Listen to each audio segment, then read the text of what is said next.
নমস্কার বন্ধুরা, ফের চলে এলাম একটা নতুন ভিডিও নিয়ে। এই যে আমার তুলু দেখুন, আমার তুলু বসে আছে আজকে সারাদিন। সারাদিন বলাটা আমার ভুল, এই দুপুরের পর থেকে যে বৃষ্টি হয়েছিল ভয়ে একটুকুনো বেড়ায়নি জানো। এই বেরিয়েছি কীরকম রাগ দেখাচ্ছে আমার তুলু, আমাকে 3বার কামড়িয়েছে দেখুন। ছাড়লেই শুধু রাগ দেখুন, এই দেখুন এই দেখুন, দেখছেন শুধু মোটামুটি এত এত রাগ কি বলবো। আর চা খাবে বলে যা বলেছি, চা খাবি হাই বেরিয়ায় কান খাড়া করে চলে এসছে, দেখুন কান দুটো দেখছেন দেখছেন দেখছেন, চা খাবার কথা শুনলেন ওদের রাগ দেখছেন কীরকম রাগ দেখাচ্ছে। এই হচ্ছে আমাদের ঘন্ট তুলু, এর নাম হচ্ছে মিস্টার তুলু। এত বদমাশি করে না।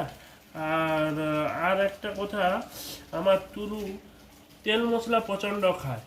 এই দেখুন পায়ের লোম সব উঠে যাচ্ছে আস্তে আস্তে। কোনো মেডিসিন যদি আপনাদের জানা থাকে আপনারা একটু কমেন্ট করে এই মেডিসিনের কথাটা আমাকে জানাবেন প্লিজ।